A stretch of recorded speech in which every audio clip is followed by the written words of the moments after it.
Hello friends, welcome to one style cooking. நாம் இன்றைக்கி பார்க்க போகிற ரெசிபி என்னென்னு பார்த்தீங்கன்னா ஒரு பிரியாணி தாங்க.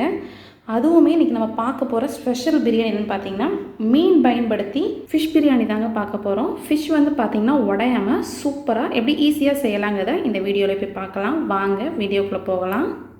வீடியோக்குள்ளே போகிறதுக்கு முன்னாடி கீழே உள்ள ரெட் கலர் சப்ஸ்கிரைப் பட்டனை கிளிக் பண்ணுங்கள். கூடவே பக்கத்தில் உள்ள பெல் ஐக்கானையும் கிளிக் பண்ணுங்கள். அப்போ தான் நான் போடுற வீடியோ எல்லாமே உடனுக்குடன் உங்களுக்கு தெரிய வரும். வாங்க இப்போ வீடியோக்குள்ளே போகலாம். ஃபிஷ் பிரியாணி பண்ணுறதுக்கு நான் ஒரு 1/2 kg போல் ஃபிஷ் எடுத்திருக்கேன். முள் இல்லாத ஃபிஷ் எந்த ஃபிஷ் இருந்தாலும் ரொம்ப நல்லாயிருக்கும். முள் கம்மியாக உள்ள ஃபிஷ்ஷாக பார்த்து எடுத்துக்கோங்க. இப்போ இதில் ஒரு 1/4 டீஸ்பூன் போல் மஞ்சள் தூள் சேர்த்துக்கலாம். ஒரு 1/2 டீஸ்பூன் மிளகாத்தூள் சேர்த்துக்கோங்க. கூடவே கொஞ்சம் உப்பு சேர்த்துக்கலாம். இதெல்லாம் சேர்த்து நல்லா மிக்ஸ் பண்ணி இதை நல்லா ஊற வச்சிடலாம். ஃபிஷ் பிரியாணி பார்த்திங்கன்னா நம்ம நிறைய மெத்தடில் பண்ணலாம். இதே ஃபிஷ்ஷை நீங்கள் வந்து ஃப்ரை பண்ணி கூட இப்படியே கூட செய்யலாம். அது மட்டும் இல்லாமல் தம் மெத்தட்லையும் பண்ணலாம். இப்போ நம்ம நார்மலாக நம்ம பிரியாணி செய்கிறதுல நம்ம ஃபிஷ் யூஸ் பண்ணி செய்ய போகிறோம். இன்றைக்கி பிரியாணி பார்த்திங்கன்னா நான் அந்த கடாயில் தான் செய்ய போகிறேன். நீங்கள் இது பெரிய பாத்திரத்தில் கூட செஞ்சுக்கலாம். இப்போ நான் வந்து தேங்காய் எண்ணெய் சேர்த்துக்கிறேன். இது கூடவே கொஞ்சமாக நம்ம நெய் சேர்த்துக்கோங்க. ஆயில் நல்லா சூடானதும் 2 சின்ன துண்டு பட்டை, 3 ஏலக்காய், 3 கிராம்பு சேர்த்துக்கலாம். கூடவே ஒரு பிரிஞ்சி இலையும் சேர்த்துக்கோங்க. இதோட 2 பெரிய வெங்காயத்தை நீல வாக்கில் மெல்லிசாக கட் பண்ணி வச்சுருக்கேன், அதையும் சேர்த்துக்கலாம்.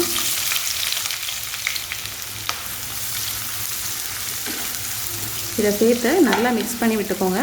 இந்த வெங்காயம் நல்லா கலர் சேஞ்ச் ஆகிற வரைக்கும் நல்லா வதங்கணும். வெங்காயம் இந்தளவுக்கு வதங்கும் போதே ஒரு 1/2 டீஸ்பூன் போல் பெருஞ்சீரகம் சேர்த்துக்கலாம். பெருஞ்சீரகம் சேர்த்து நல்லா மிக்ஸ் பண்ணிக்கோங்க. நம்ம ஆயிலே பெருஞ்சீரகம் சேர்த்தோன்னா அதோட கலர் அண்ட் ஃப்ளேவர்லாம் போயிடும். அதனால் வெங்காயம் சேர்த்து வதங்கி முடிச்சதுக்கப்புறம் நம்ம இதை சேர்த்துக்கலாம். கூடவே 2 பச்சை மிளகா கீரி சேர்த்துருக்கேன். இது கூட ஒரு கையளவு புதினா கொத்தமல்லி 2யுமே ஃபைனாக நறுக்கி வச்சுருக்கேன். கொஞ்சம் சின்ன சின்ன தண்டையும் சேர்த்து போட்டிருக்கேன். அது ஃப்ளேவர் ரொம்ப நல்லாயிருக்கும். இப்போ இதெல்லாம் சேர்த்து நல்லா வதக்கிக்கோங்க. இதில் ஒரு 2 டீஸ்பூன் போல் இஞ்சி பூண்டு பேஸ்ட் சேர்த்துக்கோங்க. இஞ்சி பூண்டோட பச்சை வாசனை போகிறது வரைக்கும் நல்லா மிக்ஸ் பண்ணி விட்டுக்கலாம். இப்போ இந்த இஞ்சி பூண்டு எல்லாமே நல்லா வதங்கிடுச்சு. அதோடய ஃப்ளேவர் நல்லா வர ஆரம்பிக்குது. இப்போ இதில் ஒரு பழுத்த சைஸ் தக்காளியை கட் பண்ணி சேர்த்துருக்கேன். இது கூடவே தக்காளி சீக்கிரம் குக் ஆகிறதுக்கு உப்பு சேர்த்துக்கலாம். இப்போ இதை நல்லா மிக்ஸ் பண்ணி விட்டுக்கலாம்.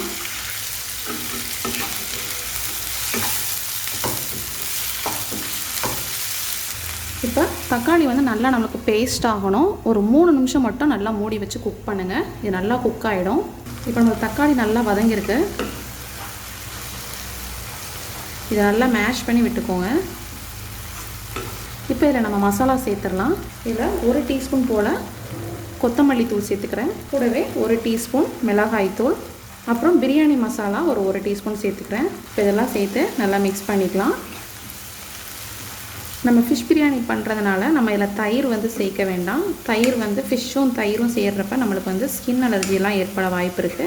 இப்போ இந்த மசாலா சேர்த்து நல்லா ஒரு 1 நிமிஷம் குக் ஆகட்டும். பாருங்கள், இப்போ இந்த ஆயிலெலாம் நல்லா பிரிஞ்சு வந்திருக்கு.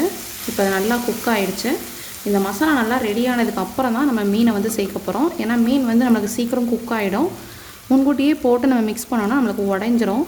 இப்போ நம்ம ஊற வச்ச மீனை சேர்த்துக்கலாம்.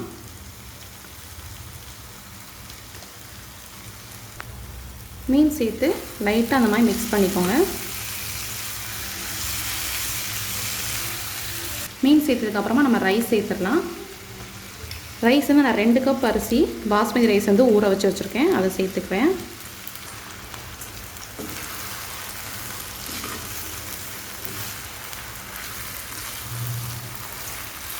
இப்போ நம்ம தண்ணியும் சேர்த்துக்கலாம். இது கூடவே 1 கப் ரைஸ்க்கு 1.5 கப் தண்ணி.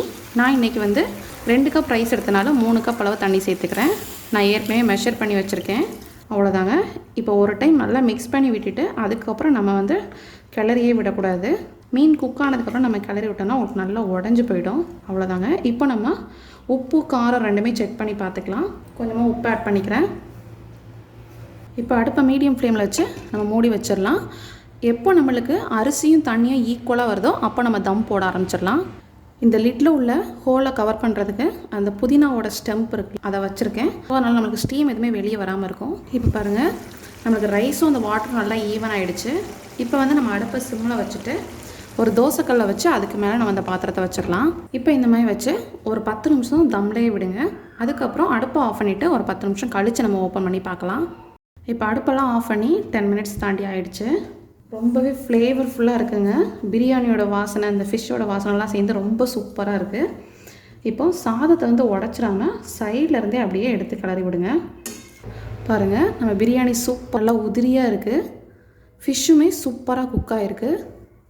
இப்போ நம்ம சர்வ் பண்ணிடலாம். ரொம்பவே சூப்பரான டேஸ்டான நம்மளோட ஃபிஷ் பிரியாணி ரெடி ஆகிடுச்சு. கண்டிப்பாக நீங்களும் இந்த ரெசிபி ட்ரை பண்ணி பாருங்கள். இந்த ரெசிபி பிடிச்சிருந்துச்சுன்னா நம்ம சேனலை லைக் பண்ணுங்கள், ஷேர் பண்ணுங்கள், சப்ஸ்கிரைப் பண்ணுங்கள், மறக்காமல் கமெண்ட் பண்ணுங்கள். தேங்க்யூ.